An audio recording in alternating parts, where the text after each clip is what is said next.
지난번 설교에서 시작 부분에서 이해한 것 같이 히브리서는 초대교회의 고난과 핍박 속에서 힘들어하는 신앙인들을 격려하기 위해서 준 편지입니다. 신앙생활에서 가장 어려운 부분은 잘 믿고 헌신하고 열심을 내는데도 신앙생활이 기대와 다르고 보상이 없고 고통스럽다는 현실입니다. 이 문제에 대하여 우리가 가지는 일반적인 답은 잘 견뎌, 열심히 기도해 하는 모호한 답 외에 방법이 없습니다. 그러나 이 히브리서를 읽어보면 이 문제에 대한 답이 예상과 다른 관점과 시각으로 찾아옵니다. 너희가 얻은 구원이 그 답이다.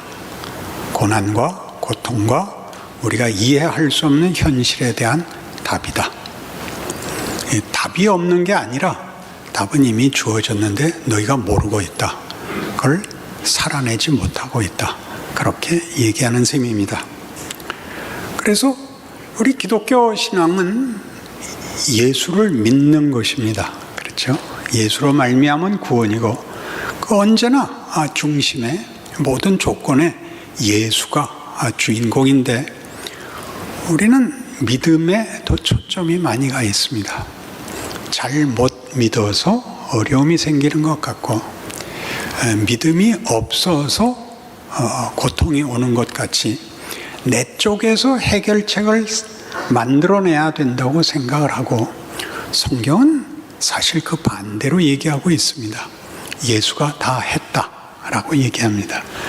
그 다 했다가 우리에게는 현실적으로 납득이 되지 않는 이 갈등을 이제 히브리서에서 풀어내는 것입니다. 예수님은 천사와 다르다 이렇게 얘기하는 것이 시작입니다. 오늘 본문에도 언제 하나님이 천사들에게 쟤는 내 아들이다 이렇게 특별한 지위를 준 적이 있느냐 이렇게 얘기하는 것은 예수에게 특별한 지위를 줬다는 얘기가 아니라 예수님은 특별한 자다 그런 얘기입니다. 천사 중에 하나가 아니고 내 아들. 유대인들에게 아들이라는 말은 아버지와 동등한 신분과 지위와 존재라는 뜻입니다. 그 전에 하나님께서 일을 하실 때는 예수 이전에는 종들을 시켜서 하나님의 뜻을 전했다면 예수님 이후로는 예수로 인하여 새로운 세상, 새로운 인류의 운명이 주어지는 이 구원 문제에 있어서는 하나님이 직접 개입하셨다는 것이죠. 하나님이 직접 개입하셨다는 건 뭐가 다르냐? 지시와 부탁을 전달하는 게 아니라 창조해 주시니까 현장에 와서 현장의 일들을 스스로 고치시고 스스로 새로 만들 권세가 있다는 뜻입니다. 그래서 예수를 믿는다는 말은 굉장한 말이죠. 로안 윌리엄스의 말을 빌리자면 하나님은 언제든지 새로운 것으로 현실에 개입하실 수 있다. 그렇죠. 창조주잖아요. 한번 창조하고 그만두신 분이 아니라 창조권을 갖고 있는 분 아니에요. 하나님이 시간을 거꾸로 가겠다 그러면 거꾸로 가는 것이고 하나님이 역전을 시키겠다 그러면 역전을 하는 것이고 하나님이 누구를 세우겠다 그러면 세움을 받는 거죠. 이것은 한나의 기도에도 나오고 드보라의 기도에도 나오고 마리아의 기도에도 나왔던 하나님의 반전에 대한 성경의 일관된 주장입니다. 우리가 놓치고 있는 것이죠. 예수로 말미암는 구원. 율법에 하나님이 더 이제 첨가한 더 베푸신 하나님의 은혜 예수입니다. 율법은 잘 아시는 대로 잘잘못의 문제였습니다. 잘하면 복받고 못하면 벌받는 것이 율법이었고, 이제 예수는 거기서 하나 더 가는 겁니다. 은혜입니다. 이 은혜로 죄인을 구원하는 것이죠. 잘못한 자들에게 잘못한 벌 대신 잘해야 받는 것보다 더 큰 무엇을 주는 것, 그것을 성경에서 뭐라고 얘기하냐면 구원이라고 얘기합니다. 근데 그 구원은 죄 지은 자들이 받는 벌에서 면제를 받는 게 아니라, 여기 23절에 나오는 것 같이 모든 사람이 죄를 범하였으며 하나님의 영광에 이르지 못하기 때문에 구원이 주어지는 겁니다. 지은 죄, 부정적이고 소극적인 의미에서 죄를 논하지 않고 긍정적이고 적극적인 면에서 죄를 논합니다. 흠이 있고 잘못한 것을 체크하는 것으로 죄가 등장하는 것이 아니라 영광되고 놀랍고 기쁜 것으로 가지 못한 것으로 죄를 정의합니다. 그러니까 다시 말해서 죄를 안 짓는 문제가 아니라 죄가 가로막고 있는 걸 넘어서서 창조에서 목적한 자리로 가야 되는 걸 못 갔던 문제로 죄를 다루지, 죄를 잘잘못해서 잘못하지 않는 것으로 막아놓는 한계로 보질 않습니다. 못 알아듣는 얼굴. 그래서 이 일은 율법이 아니고 하나님께서 반전을 만들어내신 파격적인 어떤 일입니다. 그걸 믿음이라고 얘기합니다. 예수를 보내서 믿음이라는 방법으로 영광을 만족시키고 완성하고 충족시키겠다. 그게 구원입니다. 잘잘못이 아무 상관없다, 그렇게 얘기하는 것 아닙니다. 우리는 죄가 무엇이었는지 알았습니다. 하나님과 분리되면 우리가 할 수 있는 것은 가치 있는 일이나 감사한 일이나 영광된 것이 없다는 걸 보았습니다. 기껏 구원이 옛날에 지은 죄가 씻음을 받아서 다시는 죄 짓지 않고 사는 데 매여 있는 정도로, 그 정도로 하나님의 아들이 온 것이 아니라는 것이죠. 원래의 목적을 이루기 위하여, 영광을 완성하기 위하여, 영광을 우리에게 성취하기 위하여 주께서 오신 것입니다. 믿음이라고 얘기합니다. 그건 은혜입니다. 은혜는 여러분 아시다시피 일방적인 것입니다. 용서를, 회복을, 어떤 선물을 줄 수 있는 분이 조건과 자격 없이 주는 것입니다. 그 은혜라 그러지 왜 믿음이라 그랬는가? 믿음은 우리 모두가 오해하듯이 믿을 만한 것에 기대를 거는 것, 믿어 보는 것, 믿음을 보험으로 장착하는 것, 그런 것이 우리에게는 믿음입니다. 그러나 성경이 하고 싶은 얘기는 믿음은 책임 있는 반응이라는 것입니다. 책임 있는 반응이 되면 은혜가 설 자리가 없습니다. 은혜라 그래놓고 왜 믿음이 들어오느냐? 은혜는 믿음을 만들기 때문입니다. 은혜는 시작이고 은혜의 목적은 책임입니다. 책임은 조건으로서 작용하지 않고 결과로 작용합니다. 우리는 하나님의 은혜로 영광과 보람과 가치와 명예와 전혀 분리된 어두움과 못난 것과 비참과 비극 속에 있다가 하나님께서 예수를 보내어 우리를 뒤집어 하나님께서 원래 목적했던 세상과 인생을 살게 한 자들입니다. 우리가 우리의 현실에서 겪는 일들은 우리가 어떻게 죄를 안 짓고 죄를 안 지은 보상을 받느냐라는 아주 소극적인 안심의 문제가 아니라 우리가 누구인지를 몰라보는 세상 속에서 하나님 없는 자들이 어떻게 비겁하게 어떻게 헛되게 사는가라는 상대 속에서 하나님이 예수 안에서 우리에게 만들어준 것이 무엇인가를 훈련받고 구체화하고 모험을 걸 수 있는 기회로서 현실을 살게 되는 것입니다. 그러니 그들에게 있어서, 하나님을 모르는 자들에게 있어서 우리는 이해할 수 없는 존재입니다. 세상이 우리에게 보상을 하는 것이 아니라 하나님이 예수 안에서 우리에게 보상해 준 것이 이 명예, 이 위대한 기회라는 것이죠. 우리만이 세상의 빛입니다. 우리만이 생명입니다. 우리만이 진리입니다. 이게 성경이 하고 싶은 얘기입니다. 그러니까 믿음이란 말이 들어오고 예수를 믿는다는 말이 들어오고 그것이 하나님의 의로우심이라는 말이 들어온 것을 이해하셔야 됩니다. 하나님은 하나님다우신 증명을 예수를 보내요.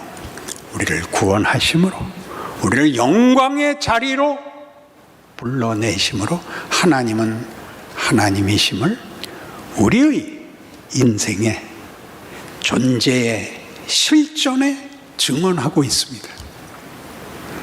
우리는 영광으로 부름받고 있습니다. 그걸 우리가 매일 해서 은혜가 우리에게 허락한 기회 속에서 책임 있는 자로 실력을 쌓아나가는 나날들로 되어 있어서 좋은 학교 다닐수록 공부가 힘든 것처럼 제일 좋은 방법은 학교를 안 가면 최고인 것이죠. 톰 소야가 제일 부러워하는 사람은 허클베리 핀이 되는 것입니다. 여길 모르니까 호크도 풀고 단추도 풀고 책가방 손잡이 떼어서 옆구리에 끼고 모자 찢어서 꿰매서 쓰고. 왜 그랬어요? 공부는 힘들고 그 명예는 모르고 가긴 가야겠고 지랄을 떨어서 시간을 죽이는 거죠. 이제 다시 고등학교를 다니면 어떻게 하겠습니까? 가장 단정히 입는 것이 가장 명예로운 것이었습니다.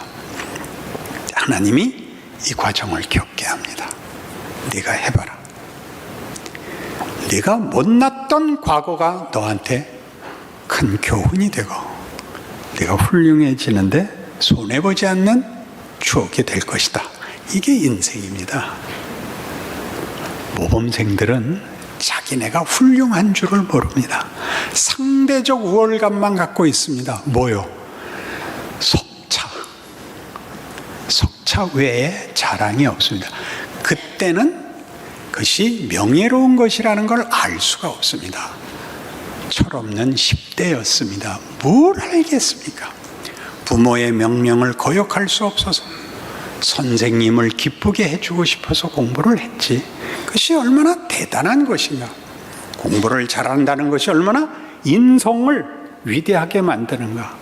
인내해야 되고 성실해야 되고 훈련을 반복해야 되고 그것은 하루하루가 쌓여서 결국 1년이 된다는 걸 아는 것은 60이 넘어야 합니다. 다 후회를 하고 있지만 그 과정, 그 나이를 거치지 않은 사람은 없습니다.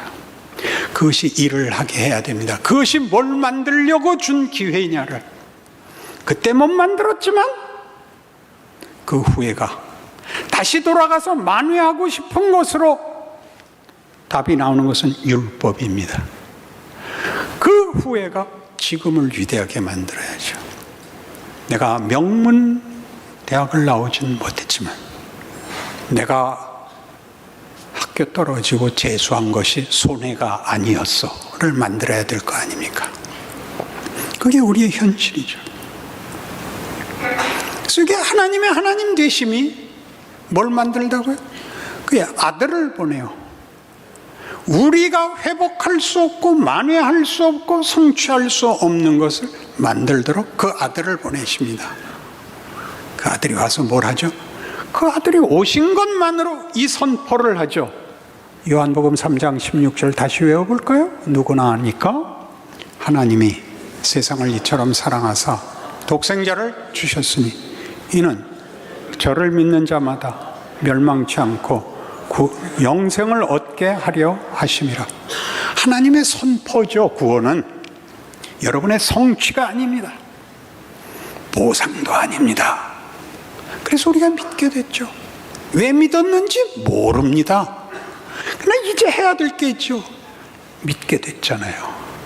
어떻게 하다 믿게 됐지로 가지 말고 믿게 됐고 학교에 들어왔고 지금의 현실 속에서 하나님이 예수를 보내어 준 위대한 기회, 나를 영광으로 완성시키기 위하여 하신 일의 결과물인 존재를 이해해서 여러분의 인생에 예수가 오셔서 만들어낸 창조, 용서, 구원, 부활, 영광을 이루는 과정에 그 권능에 붙잡혀 있는 존재라는 걸 알고 있어야죠.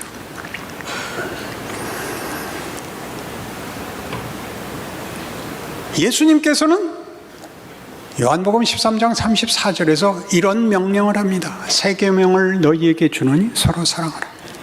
내가 너희를 사랑한 것 같이 서로 사랑하라. 너희가 서로 사랑하면 이로써 모든 사람이 너희가 내 제자인 줄 알리라. 이것은 강요가 아닙니다. 물론 공갈도 아닙니다. 이건 우리의 명예입니다. 예수를 믿지 않고는 사랑을 할 수 없습니다. 사랑이란 하나님에게만 있는 속성이고 하나님에게만 있는 어떤 특권입니다. 그걸 우리에게 주십니다. 사랑할 권리. 사랑은 세상에서는 할 수가 없는 게 예수 없이는 사랑을 할 수가 없습니다. 하나님만이 사랑이시고 하나님만이 그걸 우리에게 주실 수 있고 그의 유전자가 없이는 아무도 사랑을 할 수 없습니다. 그러니 사랑은 세상에서는 갈증을 갖고 있으나 답을 갖지 못해서 유명한 뽕짝에도 나옵니다. 그 제목 아시죠? 사랑은 아무나 하나. 그래서 우리 가요에 나오는 모든 사랑 타령을 보면 그것은 언제나 회한, 절망, 비극, 비명으로 소개되죠. 거기엔 참다운 환희가 없습니다. 사랑의 참다운 환희는 하나님께 감사로만 등장합니다. 이 자격, 이 특권, 이 명예를 주셨습니다. 하나님 감사합니다가 됩니다. 그것은 가서 무릎 꿇어 비는 것이 아니라 터져나오는 감사입니다. 우리 지난번 첫 설교에서부터 하기로 했던 것, 에베소 1장 3절에서 6절 외우기로 한 것 외우셨습니까? 찾으시죠 그럼. 에베소 1장 3절. 구원이 뭔지, 하나님의 뜻이 뭔지를 모르면 긍정적이고 적극적인 현실이 될 수가 없습니다. 외워볼까요? 찬송하리로다. 다 같이. 하나님, 곧 우리 주 예수 그리스도의 아버지께서 그리스도 안에서 하늘에 속한 모든 신령한 복으로 우리에게 주시되 곧 창세전에 그리스도 안에서 우리를 택하사 사랑 안에서 그 앞에 거룩하고 흠이 없게 하시려고 그 기쁘신 뜻대로 우리를 예정하사 예수 그리스도로 말미암아 그의 아들들이 되게 하셨으니 이는 그가 사랑하시는 자 안에서 우리에게 거저 주시는 바 그 은혜의 영광을 찬송하게 하려는 것이라. 굉장하지 않습니까? 베토벤의 9번 교향곡이요, 상대가 안 되죠. 어떻게 더 이상 할 수가 없으니까 고함만 질러댔죠. 어떻게 더 이상 할 수가 없어서 그 음을 그거보다 더 높여야 되는데 인간의 목소리로는 더 높일 수가 없으니까 악을 쓴 최고의 음 높이로 기뻐하고 찬송하라가 됐죠. 사랑입니다. 사랑. 보상이 아니고 명예입니다. 인간된 위대함입니다. 하나님이 어떤 분인가? 하나님이 당신의 자랑을 무엇에서 가장 크게 나타내셨다고요? 예수 안에서의 구원으로. 원래부터 가졌던 뜻, 창세전에 그리스도 안에서 우리를 택하사, 그리스도 안에서 하늘에 속한 모든 복을 받게 하시며 사랑 안에서 그 앞에 세우기 위하여 우리의 찬송과 항복을 받아내시는 자리로 우리를 불러내신 것, 창조, 구원. 그래서 예수님이 오시는 겁니다. 그 모든 초점이 예수에게, 하나님이 직접 오셨으니까요. 그가 오셔서 우리의 현실을 사시며 우리가 부닥치는 모든 문제에 대하여 그가 모든 장애를 제거하시며 새로운 길을 만드십니다. 여러분 잘 아시는 요한복음 14장 6절입니다. 뭐죠? 내가 곧 길이요 진리요 생명이니 나로 말미암지 않고는 아무도 아버지께로 갈 자가 없다. 예수가 없으면 안 된다. 그런 얘기는 부정적인 조건으로 단 게 아니라 예수가 진리입니다. 그가 창조입니다. 가치의 창조고 운명의 창조고 모든 가치 있고 보람되고 감사한 일을 하나님만이 만드실 수 있고 그 길을 통과하지 않는 구원은 없습니다. 우리가 세상 사람들이 자주 이렇게 표현하는 기독교, 저 사람은 예수 안 믿어도 천당 갈 사람이야. 이건 전혀 모르는 얘기입니다. 착한 것 정도가 아닙니다. 마음에 양심의 거리낌이 없는 것이 아닙니다. 거리낌 많을수록 좋습니다. 훌륭해지십시오. 훌륭해지십시오. 잘못한 것이 문제가 아니라 잘못한 것을 뒤집어 그것이 후회가 되고 부끄러움이 되는 것이 가지는 적극적인 위대함, 감사와 자랑과 영광으로 가는 생을 살도록 오늘이 주어지고 있음을 기억하십시오. 아멘. 이 아무것도 아닌 조건, 모두가 방해가 되고 장애이고 억울하기만 한 조건 속에서 하나님의 사랑이란 그 모든 것 위에 있는 것이다. 어디서 증명하십니까? 예수에게서 증명하시지 않습니까? 그 육체를 입고 오해를 받고 배신을 당하고 수치를 당하며 채찍에 맞고 유대인의 왕이라는 명패를 박은 십자가에 죽습니다. 우리가 만들 수 있는, 낼 수 있는 최고의 영광은 언제나 권력에 불과합니다. 폭력에 불과합니다. 누구를 무릎 꿇려서 확인하는 존재감, 부끄러운 줄 알아야 되는 것입니다. 우리 생에 섬길 수 있고 용서할 수 있는 것이야말로 우리 자신을 위하여 또 주께서 오신 바로 그 구원의 길에 하나님이 우리를 동참시켜 구원과 부활에 우리를 살아있는 증거로 기적으로 쓰고 있다는 사실로 인하여 우리의 하루는 감사한 것입니다. 아멘은 뒀다 언제 할 겁니까? 사랑한다는 것의 명예를 기억하십시오. 우리가 예수를 택한 것이 아니라 예수가 우리를 택했다는 것 기억하십시오. 여러분은 이미 예수를 믿고 있습니다. 어떻게 하면 더 잘 믿을까가 안심과 보상으로 가는 것은 부끄러운 일입니다. 사랑은 보상을 받지 않습니다. 사랑 자체가 영광이기 때문입니다. 하나님께서 여러분을 만들고 채우고 키우고 완성하시며 동시에 여러분과 함께 일하여 이 어두운 세상에 빛으로 구원으로 기적으로 권능으로 임하고 계신 줄 아는 여러분의 인생이 되시기를 바랍니다.